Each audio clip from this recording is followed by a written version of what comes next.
지금 수도권 시장에 계신 분들, 특히 집을 사려고 준비했던 분들은 최근 뉴스를 보시면서 정말 깜짝 놀라셨을 겁니다. 7월 1일부로 경기도 화성몽탄, 용인기흥, 그리고 구리가 조정 대상 지역, 투기과열 지역, 토지거래 허가 구역까지 한 번에 묶이는 이른바 3중 규제 지역으로 전격 지정되었습니다.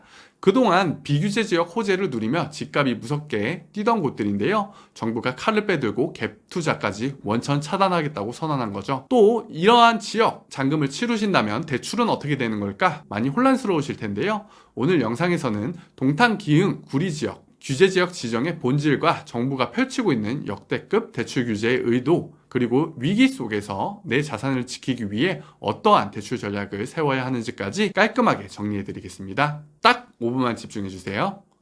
이번 규제지역 지정과 동시에 국민은행, 하나은행, 농협은행 등 주요 시중은행들이 주택담보대출 한도를 대폭 줄이거나 사실상 창구를 닫는 경우도 있습니다. 심지어 영업 최전선에 있는 대출 상담사를 통한 접수 한도까지 중단해버리고 있는데요. 은행이 도대체 왜 이렇게까지 할까요? 이유는 정부가 가계대출 증가 목표치를 타이트하게 묶어버렸기 때문입니다. 따라서 은행 입장에서는 대출 총량 제한에 걸려 대출을 해주고 싶어도 해줄 수가 없는 상황인 것입니다. 또한 여기에 대출 한도를 보완해주던 MCI, MCG, 보증보험 가입까지 중단하게 되면서 대출 한도가 소액 임차 보증금 공제, 최우선 변제금, 서울 5,500만원, 경기 4,800만원 등까지 대출 한도에서 빠지게 됩니다. 집값은 그대로인데 내가 실제 받을 수 있는 대출은 수천만원 이상 줄었다는 뜻입니다. 정부가 이렇게 돈줄을 치는 이유는 명확합니다.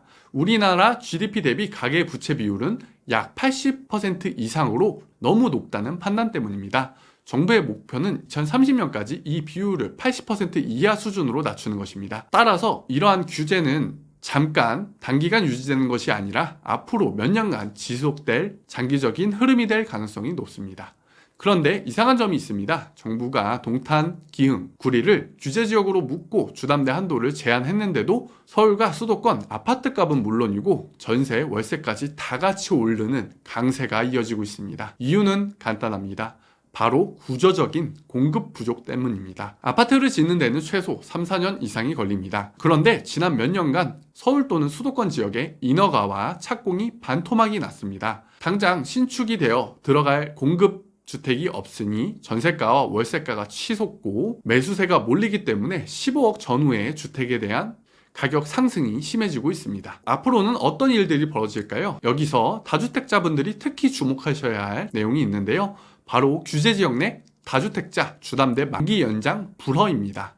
이번에 동탄, 기흥, 구리가 규제지역으로 묶이면서 이 지역에 집을 여러 채 가진 분들도 이러한 대출 연장 불가의 직격탄을 맞게 되었습니다. 신규 대출을 막는 것을 넘어서 기존 대출의 만기 연장까지 제한해서 결국 자본이 부족한 다주택자들 매물을 팔 수밖에 없는 구조를 만들고 있는 것이죠. 또한 세제 개편안 역시 장기 보유 특별 공제 축소 등 사실상 증세 기조로 가고 있습니다. 정부는 세금과 대출 규제, 양날의 칼날로 부동산 투자 수요를 줄여보겠다는 전략입니다. 이렇게 대출은 막히고 세금은 올라가고 시장의 불확실성이 커져갈 때 우리는 그저 기다려야만 할까요? 과거 부동산 시장의 역사를 보면 규제와 세금으로 시장을 아무리 억눌러도 그 안에서 철저하게 준비된 사람들은 언제나 기회를 잡았습니다. 이럴 때일수록 감정에 흔들려 포기할 것이 아니라 본인의 상황에 맞는 냉정하고 철저한 대출 계획을 세우셔야 합니다. 지금은 본인의 주택수와 규제지역 여부에 따라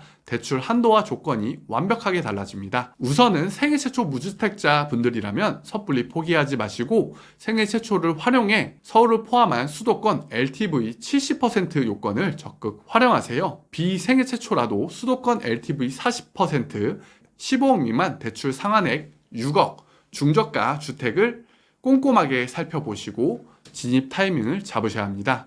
현재 1주택자 분들이라면 상급지 갈아타기를 고민할 때 처분 조건부 대출을 검토하셔야 되고요. 갈아타기할 주택의 매매 잔금 대출, LTV와 DSR도 선제적으로 미리 계산해 놓으셔야 합니다. 또한 다주택자 분들이라면 앞서 말씀드린 규제지역 대출 만기 연장 불가에 대비하시기 위해 대환대출을 검토해서 작은 계획을 세우시는 것도 중요할 것 같습니다. 결국 내 집 마련의 핵심은 내가 받을 수 있는 대출 한도를 얼마나 정확히 알고 이러한 복잡한 상황 속에서 대출에 관해서 궁금한 점이 있으시다면 혼자 고민하지 마시고 전문가의 도움을 받아보세요. 우측 상단에 있는 담백한 대출 연락처나 카카오톡 채널 담백한 대출로 카카오톡 주신다면 담백한 대출에서 가장 최적의 플랜을 안내 드리도록 하겠습니다. 감사합니다. 지금까지 담백한 대출 박순호 대표였습니다.